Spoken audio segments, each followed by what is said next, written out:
Hi, Sharon. Hi, Janet.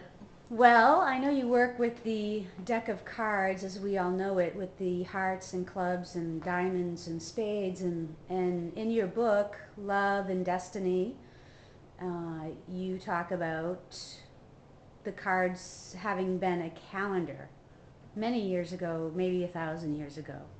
So I would love to hear more about that. Okay. Well, I talk about that in both of my books, Cards of Destiny and Love and Destiny. And some people actually believe this system is over 20,000 years old. So, um, I have seen actual images of medieval calendars with that were composed of just cards. And they were composed of cards like the cards I have in my book Love and Destiny. This is a 16th century card deck right here. And in the ancient times, they would just hand paint the pips. If it's a two of clubs, they paint two. If there were three, there were three, but there were no numeric symbols. Um, it's believed, and I totally align with this belief, that the card deck was originally a calendar and that it was used for timekeeping. Mm. And, there are, striking similarities that make this totally believable. First of all, there are 52 weeks in the year, and there are 52 cards in the deck. And there are 12 months in the year, and there are 12 court cards, jacks, queens, and kings, in the deck. There are 4 seasons in the year, and there are 4 suits in the deck: the hearts, the clubs, the diamonds, and the spades. And in each of those 4 seasons in the year, there are 13 weeks. And in each of the suits in the deck, there are 13 cards, ace through king. If you add the entire deck up, 1 plus 2 plus 3, by their natural numeric value, the total is 364.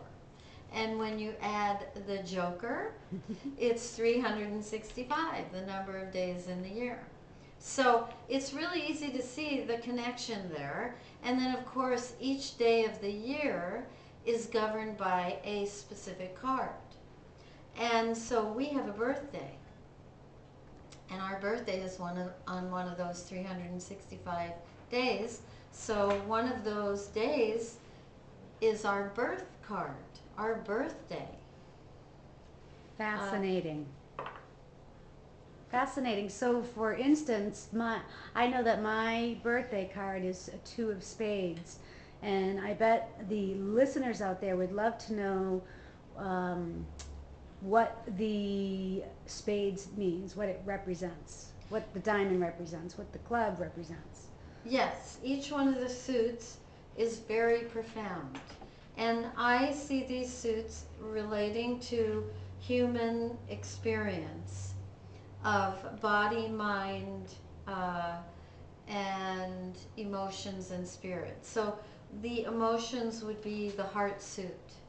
The hearts represent our feeling, and the clubs represent the mental realm, and the diamonds represent uh, the physical realm and of manifestation, and the spades represent spirituality. So each one of these is associated with one of the 4 aspects of the human experience.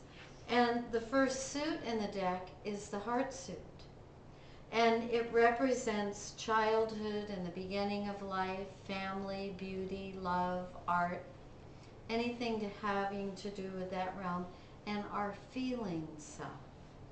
And the second suit is the club suit, and that represents the time of life when we go to school. So the hearts is all about our family life when we're, from birth on, and when we're little children, and we're finding out who we are relative to those people in our tribe or the people that are close to us.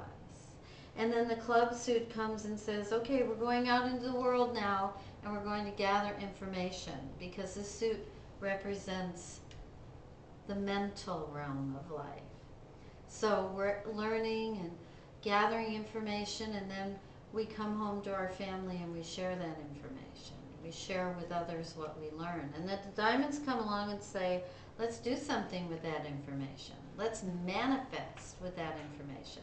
Diamonds rule values, and they rule money, and also action, taking action. Diamonds take action. And then the spades come along and say, we need to connect with our source, and we need to have mastery. And how I see the card deck is, it is a guide from the Ace of Hearts all the way through to the King of Spades and the Joker, who represents Alpha and Omega. It is a guide to teach us what our journey here is really about, our journey through time, because this card deck defines time. And you know, when I do readings for people, or when people do readings with the system, we don't lay cards out. We have charts of cards that represent cycles of time. And when you see how you move through this ancient book of time and this ancient book of wisdom, it's mind-boggling. It's sometimes spooky how accurate it is when we just look at what's happening right now, or what happened then, and see what's going to happen, and then it happens, and it's like, whoa. It's very personalized, it's very accurate. So your suit, the spade suit, is the final suit in the deck. And this suit really represents the attainment of wisdom and self-mastery through discipline and determination. Very fun. Well, it's not always fun, but Yeah, I was being sarcastic. I know it's definitely it's amazing to see that, you know, life can be all the mysteries and secrets of life can be revealed through the deck of cards just by knowing what the language of this deck. It's a secret language. And you do a very good job of describing and explaining it in your both of your books, Cards of Destiny and Love and Destiny. Thank you. Thank you, Sharon. Thank you, Janet.